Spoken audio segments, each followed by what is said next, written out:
Hello students, तो कैसे हैं आप सब लोग। तो चलिए आज हम लोग स्टार्ट करते हैं अपना नेक्स्ट लेक्चर जो है। लास्ट लेक्चर में हम लोगों ने क्या पढ़ा था, एक बार रिकॉल कर लेते हैं हम लोग। लास्ट लेक्चर में हम लोगों ने ये पढ़ा था कि मैट्रिक्स का मल्टीप्लिकेशन कैसे करते हैं। तो हमने वो देखा था कि मैट्रिक्स के मल्टीप्लिकेशन में कोई ये जरूरी नहीं है अगर दोनों मैट्रिक्स का ऑर्डर सेम होगा हम तभी मल्टीप्लाई कर पाएंगे, ऐसा कोई जरूरी नहीं था। ऑर्डर सेम हो भी सकता है, ऑर्डर सेम नहीं भी हो सकता है। बाकी जो उसका क्राइटेरिया था चेक करने का कि मैट्रिक्स का मल्टीप्लिकेशन पॉसिबल है कि नहीं, उसका क्राइटेरिया ये था कि number of columns in A should be equal to number of rows in B. फिर उसके बाद हमने देखा था कि दो मैट्रिक्स को जो हम मल्टीप्लाई कर रहे हैं ए बी का, उसका ऑर्डर क्या आता है। तो फिर हमने ये पाया था जो उसका ऑर्डर आता है number of rows in A cross number of columns in B, ये उसका ऑर्डर आता है। कल हम लोगों ने मल्टीप्लिकेशन ऑफ मैट्रिसेस में इतनी बातें की थी और हमने कुछ क्वेश्चंस भी किए थे। तो आज हम लोग कुछ उसी की प्रॉपर्टीज के बारे में बात करेंगे, properties of multiplication of matrices. तो इसमें कुछ प्रॉपर्टीज है, आपका कम्यूटेटिव लॉ है, एसोसिएटिव लॉ है और डिस्ट्रीब्यूटिव लॉ है और मल्टीप्लिकेटिव आइडेंटिटी है। तो अभी हम लोग जो है फर्स्ट थ्योरम पढ़ने जा रहे हैं, कम्यूटेटिव लॉ। कम्यूटेटिव लॉ तो आप लोगों को अब बहुत अच्छे से ही पता होगा, बहुत स्टार्टिंग से ही पढ़ते आ रहे हैं। तो आज हम लोग कुछ उसी पे बात करेंगे, कम्यूटेटिव लॉ, इसके बाद एसोसिएटिव, डिस्ट्रीब्यूटिव, फिर मल्टीप्लिकेटिव आइडेंटिटी, फिर अपना हो जाएगा properties of multiplication of matrices खत्म। फिर उसके बाद हम लोग एनसीईआरटी एक्सरसाइज 3.2 डिस्कस करेंगे और फिर उसके बाद अपना वही ट्रांसपोज ऑफ मैट्रिसेस है, सिमेट्रिक, स्क्यू सिमेट्रिक, एडजॉइंट और इनवर्टिबल। तो चलिए फिर देखते हैं थ्योरम 1 क्या लिखा हुआ है, कम्यूटेटिव लॉ। कम्यूटेटिव लॉ जो है आपने एडिशन ऑफ मैट्रिसेस में पढ़ा कि कम्यूटेटिव लॉ होल्ड करता है, लेकिन मल्टीप्लिकेशन ऑफ मैट्रिसेस में ऐसा कोई जरूरी नहीं है। आप स्टेटमेंट को ध्यान से पढ़िएगा, क्या लिखा है, matrix multiplication is not commutative in general. मैं ये नहीं लिखा हूं कि matrix multiplication is not commutative always, मतलब हमेशा कोई जरूरी नहीं है। इन जनरल, इन जनरल का मतलब होता है कि आपका ये A B is equal to B A हो भी सकता है, A B does not equal to B A भी हो सकता है। ज्यादातर केसेस में आप जो मोस्टली पाएंगे वो ये पाएंगे, A B does not equal to B A. ये कैसे आप कह रहे हैं सर, अब तक तो हम लोग पढ़ते आए थे A B is equal to B A होता है, A B is equal to B A, अब तक हम लोग पढ़ते आए थे 5 into 7 is equal to 7 into 5, 35 is equal to 35। Sir आज ही आप कौन सा मैथ्स पढ़ा रहे हैं, A B does not equal to B A बता रहे हैं।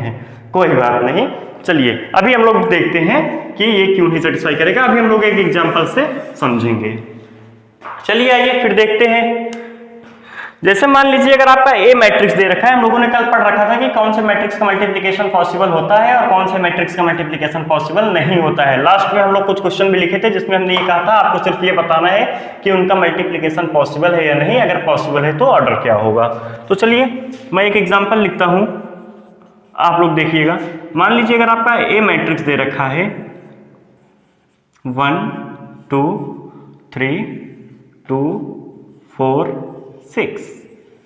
चलिए मान लीजिए आपका ए मैट्रिक्स दे रखा है, लगा लीजिए माइनस माइनस और क्या, आपका ये ए मैट्रिक्स है। और आप मान लीजिए आपको बी मैट्रिक्स दे रखा है, बी मैट्रिक्स,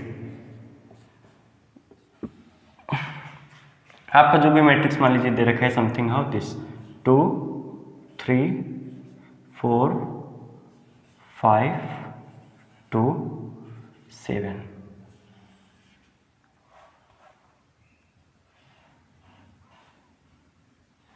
हाँ, आप यहाँ पे एक रो और बढ़ा लीजिए 1 3 2। चलिए देखिए, अब आप बताइए ए बी मैट्रिक्स जो है वो पॉसिबल है कि नहीं, आप ये बताइए सिर्फ इतना बस, ए बी। चलिए चेक करते हैं। कंडीशन क्या थी, कंडीशन ये है भैया, number of columns in A should be equal to number of rows in B. Number of columns in A कितने हैं, 1 2 3। कितने रो हैं, 1 2 3। मीन्स ए बी जो आपका है, A B is defined, A B is defined. Means multiplication of A B is possible, multiplication of A B is possible. आप ऐसे लिख लीजिए, multiplication of A B is possible, multiplication of A B is possible, multiplication of A B is possible. चलिए अब BA बताइए, मैं आपसे BA पूछ रहा हूं, BA अब इस बार प्री मल्टीप्लायर कौन सा है आपका? प्री मल्टीप्लायर B है, इस बार प्री मल्टीप्लायर B है और पोस्ट मल्टीप्लायर A है। तो इस बार क्या होगा? Number of columns in B should be equal to number of rows in A। चलिए देखते हैं B में कितने कॉलम हैं? 1 2 column in B, column in B is equal to 2 row in A, rows in A। कितने रोज हैं? 1 2 3 रोज हैं। Means ये आपके इक्वल नहीं है, इसका मतलब क्या हुआ आपका? BA डिफाइंड नहीं है, BA is not possible, hence BA is not possible, hence BA is multiplication of BA is not possible. तो आप लोग यहां से क्या देख सकते हैं? AB का मल्टीप्लीकेशन तो पॉसिबल है, लेकिन BA का मल्टीप्लीकेशन ही पॉसिबल नहीं है, तो दोनों इक्वल कहां से होंगे? इक्वल तो दूर की बात है, BA की मल्टीप्लीकेशन पॉसिबल ही नहीं है, इक्वल तो बाद में होंगे, पहले BA का मल्टीप्लीकेशन तो पॉसिबल हो। आप यहां से देख सकते हैं कंडीशन वही थी, number of columns in pre multiplier should be equal to number of rows in post multiplier. इस केस में प्री मल्टीप्लायर आपका कौन सा था? B। पोस्ट मल्टीप्लायर कौन सा है? A। तो column in pre multiplier B है, कितने कॉलम थे? 2 कॉलम। और रोज पोस्ट मल्टीप्लायर में कितने हैं? रो पोस्ट मल्टीप्लायर इसमें कौन सा है? A। तो कितने रो है? 1 2 3। तो दोनों आपके कहां इक्वल हुए? इक्वल नहीं है, मीन्स इनका मल्टीप्लीकेशन पॉसिबल नहीं है।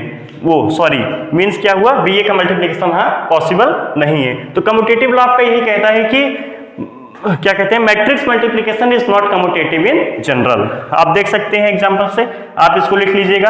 आप अपने लैंग्वेज में जितने अच्छे से अच्छे लिख सकते हैं आप लोग लिख लीजिएगा, बाकी मैं आपको समझा दिया हूं कि multiplication of matrix commutative law hold करे कोई जरूरी नहीं है। होल्ड कर भी सकता है, नहीं भी कर सकता है, बट मोस्टली जो केसेस में पाया जाता है वो ये पाया जाता है AB does not equal to B, इसलिए मैं यहां अंडरलाइन भी किया हूं। In general matrix multiplication is not commutative in general.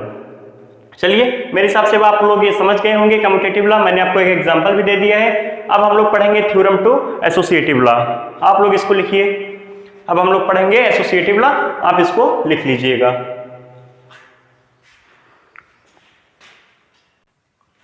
चलिए देखिए थ्योरम टू आपका कौन सा है? Associative law.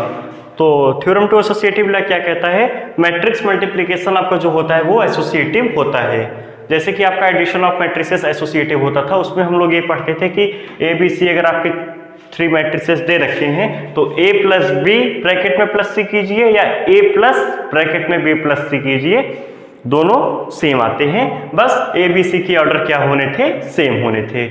यहाँ पे भी एसोसिएटिव होता है, लेकिन ऐसा कोई जरूरी नहीं है कि ABC का ऑर्डर सेम होगा तभी होगा, सेम भी हो सकता है, नहीं भी सेम हो सकता है। मींस मैट्रिक्स मल्टीप्लिकेशन जो है आपका वो एसोसिएटिव होता है। आप AB में C मल्टीप्लाई कीजिए या A को मल्टीप्लाई कीजिए BC में। अब आप ABC कैसे निकालेंगे? जैसे मान लीजिए अगर आपके ABC 3 मैट्रिसेस दे रखे हैं, अभी हम लोग एग्जांपल करेंगे लेकिन मैं आपको समझा दे रहा हूं। जैसे ABC आपके 3 मैट्रिसेस दे रखे हैं, सबसे पहले आप AB का मल्टीप्लिकेशन निकाल लीजिए, AB को मल्टीप्लाई कर लीजिए, A को मल्टीप्लाई B से कर लीजिए। अब AB आपका जो रिजल्ट आया, AB का मल्टीप्लिकेशन आपको जो रिजल्ट आया वो भी एक मैट्रिक्स आएगा। अब उस मैट्रिक्स को आप C से मल्टीप्लाई कर दीजिए, सेम वही चीज यहाँ भी करना है। पहले आप BC निकालिए, BC को मल्टीप्लाई कर लीजिए, B matrix multiplied by C matrix. अब जो रिजल्ट आया है उसको आप A से मल्टीप्लाई कर लीजिए, यही होता है आपका एसोसिएटिव आएगा। अभी हम लोग एग्जांपल करेंगे, जस्ट इसके बाद थ्योरम 3 देख लीजिए, इन दोनों पे हम लोग साथ में एग्जांपल करेंगे। थ्योरम 3 क्या कहता है आपका? Distributive law. डिस्ट्रीब्यूटिव लॉ क्या मतलब कि मैट्रिक्स मल्टीप्लिकेशन में क्या रोल है इसका? मैट्रिक्स मल्टीप्लिकेशन डिस्ट्रीब्यूटिव भी होता है। मींस आप देखिए A को आप मल्टीप्लाई कीजिए B प्लस C में, तो रिजल्ट क्या आ रहा है? AB plus AC। ध्यान से देखिएगा, AB प्लस AC। या फिर जब आप A प्लस B में C को मल्टीप्लाई करेंगे तो AC plus BC, AC plus BC। ध्यान से देख लीजिएगा ये क्या लिखा हुआ है, ए बी प्लस सी आपका क्या आ रहा है, A B plus A C, A plus B C क्या आ रहा है आपका, ए सी प्लस बी सी। अभी हम लोग क्वेश्चन करेंगे तो आप लोग को क्लियरिटी और आएगी। तो कहने का मतलब ये है कि जो आपका मैट्रिक्स मल्टीप्लिकेशन है वो कम्यूटेटिव लॉ होल्ड करे कोई जरूरी नहीं है, लेकिन एसोसिएटिव और डिस्ट्रीब्यूटिव लॉ होल्ड करेगा। आप लोग नोट कीजिए इसको। तो अभी हम लोग कुछ क्वेश्चन करेंगे, अब एसोसिएटिव लॉ पे एक क्वेश्चन करेंगे, एक क्वेश्चन डिस्ट्रीब्यूटिव लॉ पे करेंगे, तो हम लोग को क्लियरिटी आएगी। चलिए आप लोग लिखिए, तब से मैं आप लोग के लिए क्वेश्चन लिखता हूं। चलिए फिर अभी हम लोगों ने क्या पढ़ा था, एसोसिएटिव लॉ पढ़ा था। तो एसोसिएटिव लॉ पे अब हम लोग एक एग्जांपल समझेंगे, एग्जांपल के तहत देखेंगे कि ये सेटिस्फाई करता है या फिर नहीं। तो चलिए क्या बोल रहा है आपको, A B C is equal to A B C. तो सबसे पहले हम लोग क्या निकालेंगे, ए बी निकालेंगे।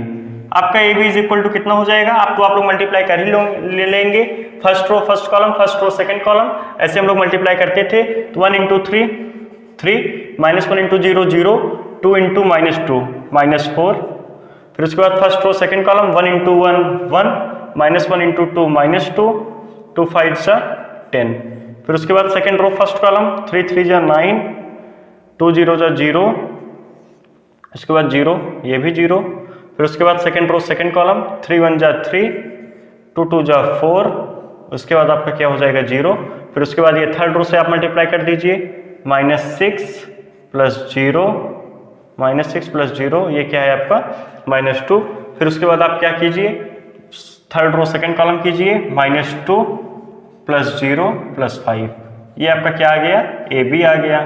तो A B is equal to कितना हो जाएगा, 3 - 4 -1, उसके बाद 9 -1 9, ये आपका 9, ये आपका 7, और ये आपका कितना हो जाएगा -8, ये कितना आ गया 3, ये आपका क्या आ गया है ए बी।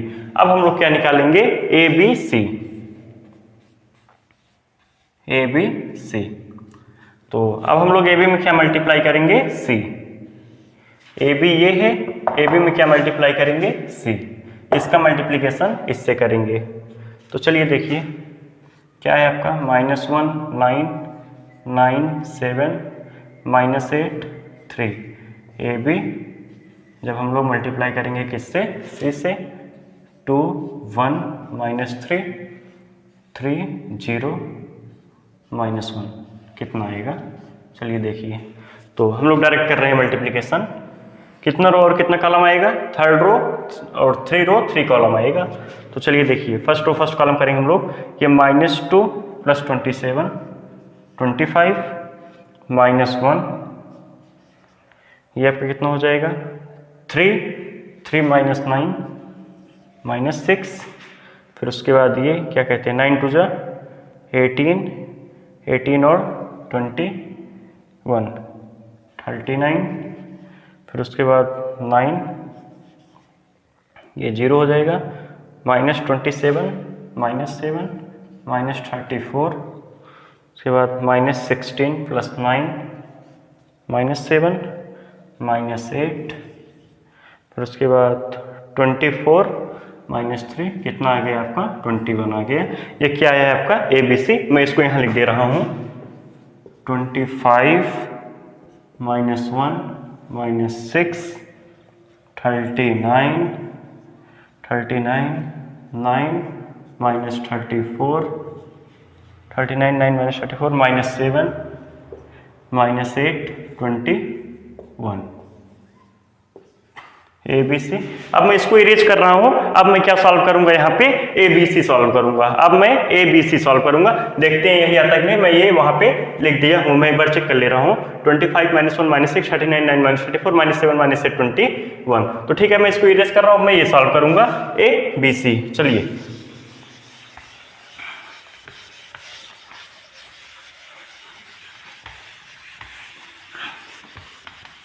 तो सबसे पहले हम लोग बी सी निकाल लेते हैं। सबसे पहले हम लोग क्या निकाल लेते हैं, B C. B C is equal to कितना हो जाएगा, देखिए बी सी कितना आएगा, 3 रो 3 कॉलम आएगा। तो चलिए देख लेते हैं, 3 2 जा 6 6 3 9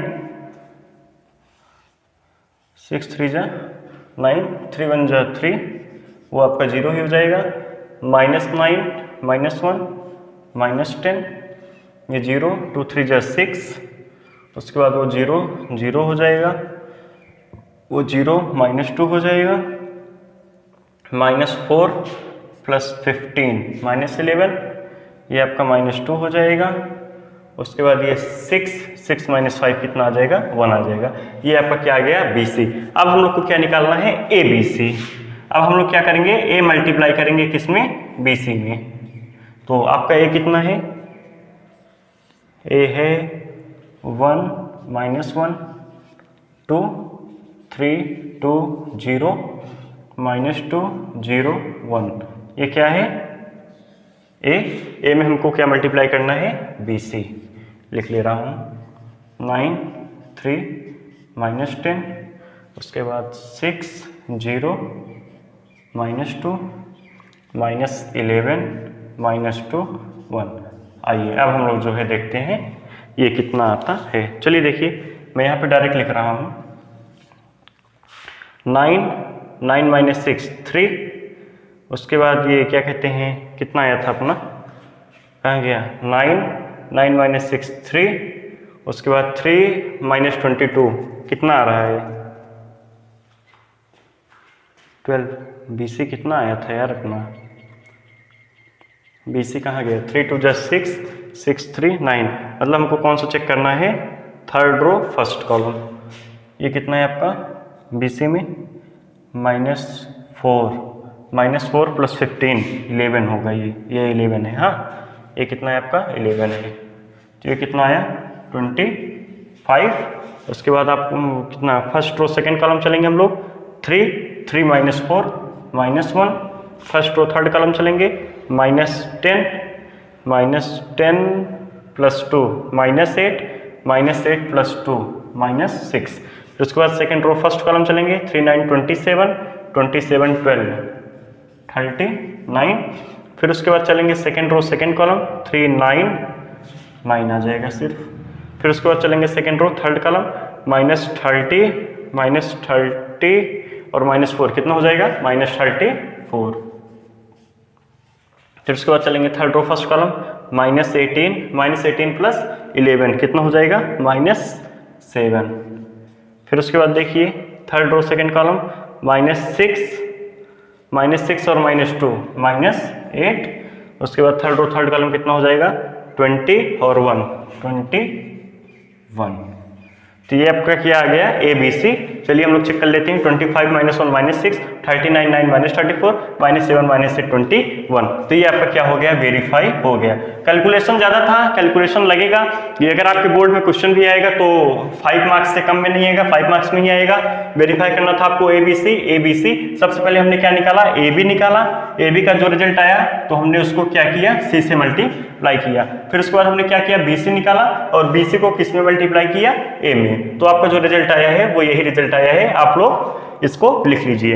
अब हम लोग अभी एक क्वेश्चन करेंगे डिस्ट्रीब्यूटिव लॉ, जो हम लोगों ने डिस्ट्रीब्यूटिव लॉ पढ़ा है उसका भी एक एग्जांपल कर लेते हैं तो क्लियरिटी हो जाएगी। चलिए आप लोग इसको नोट कीजिए, तब से हम लोग डिस्ट्रीब्यूटिव लॉ पे क्वेश्चन लिखते हैं। तो देखिए एसोसिएटिव लॉ पे हम लोग क्वेश्चन कर लिए हैं। अभी अपना डिस्ट्रीब्यूटिव लॉ पे एक क्वेश्चन हम लोग कर लेते हैं। ABC आपको ये मैट्रिक्स दे रखा है और आपसे बोला है AB + C = AB + AC verify करना है। हम लोगों ने डिस्ट्रीब्यूटिव लॉ में ऐसा पढ़ा हुआ कैसे होता है, अब हम लोग इसको देख लेते हैं। तो चलिए सबसे पहले हम लोग क्या करते हैं, B + C निकाल लेते हैं।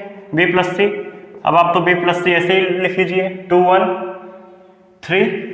करस्पॉन्डिंग एलिमेंट्स को ऐड कर लीजिए, 0 - 1 -1 1 0 1 -3 + 1 -2।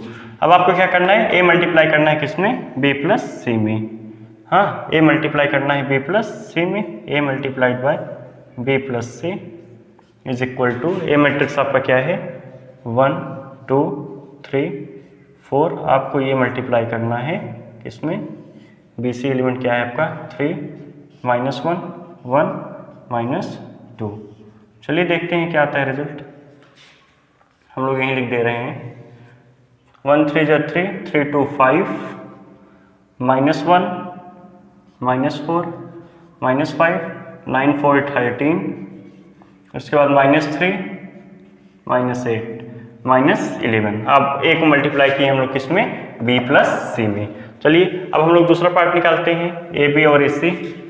AB ए बी आपका कितना आएगा, ए बी 1 2 जा 2, 2 2 4, 0 2 -3 -6, फिर उसके बाद 3 2 जा 6, 6 + 4 10, 3 0 0 4 और -3 कितना हो जाएगा ये -12। ए बी आ गया। अब हम लोग क्या निकालेंगे, ए सी।